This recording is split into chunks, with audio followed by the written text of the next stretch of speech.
Let's discuss the question number 5 from test 5. This is from engineering mechanics EM. A disk of radius r is rotating at a constant angular speed omega. So there is a disk which rotates with constant angular speed of omega. Small mass m is gently placed on the disk. So you are placing a small mass m on the disk, and the coefficient of friction is mu. What is the maximum distance it can, from the center it can be placed such that it doesn't fly? So let the distance where it can be placed be x. Now whenever you place a mass on the disk, what happens? The mass m will try to move along with the disk. So basically the motion will be circular. Of this mass m. So now for this circular motion, whenever the mass is in circular motion, there will be the centrifugal force that acts here, or in order to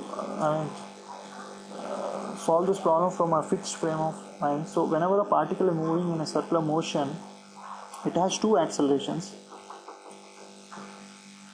The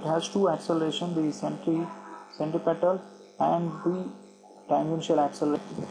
So when a mass is moving in a circular motion, it has both the tangential acceleration and the normal acceleration. Now, so let's see what are the forces acting on this. So the forces acting on this will be, if I take from the front view, okay, this there will be a, suddenly when you keep it,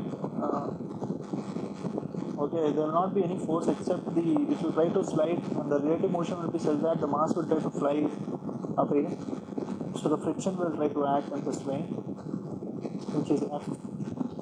Okay, and there will be the normal force, and the mass will be mg. And this is my free body diagram.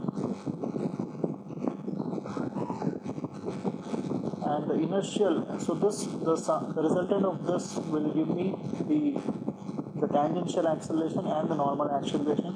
So the normal, so here, this is from the front view. Remember, this is from the top view, and this is front view.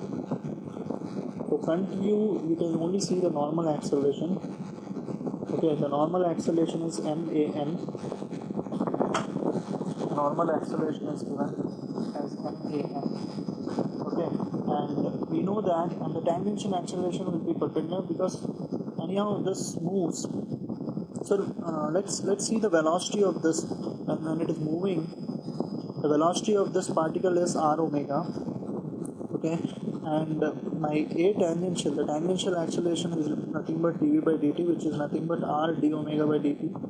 And as omega is constant, so tangential acceleration is 0. Now the normal acceleration is nothing but v square by r, or the distance of the circular motion from the center.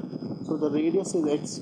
So v square by x, and v is nothing but r omega square, which is nothing but x square omega square by x. So x omega square. So now, like this is my normal direction. So sum of the forces in normal direction is nothing but MAN. So that is nothing but, let's take the plus value, or let's take positive in this direction. So that is nothing but F in this direction is equal to M into AM. There are no other forces in the normal direction. So F is nothing but mu into normal reaction, and AM we can substitute this. So mx omega square, and n we need to find out now. So this is my first equation of motion. The second is again the normal to the table, which is sigma f. So let's that be y. So sigma y is equal to 0 because there is no acceleration. The mass doesn't lift from the table, right? So n minus mg is equal to 0, n is equal to mg. So substituting this here, I get mu into mg is equal to mx omega square. So x will be mu g by omega square. Okay, so the answer is A. Thank you.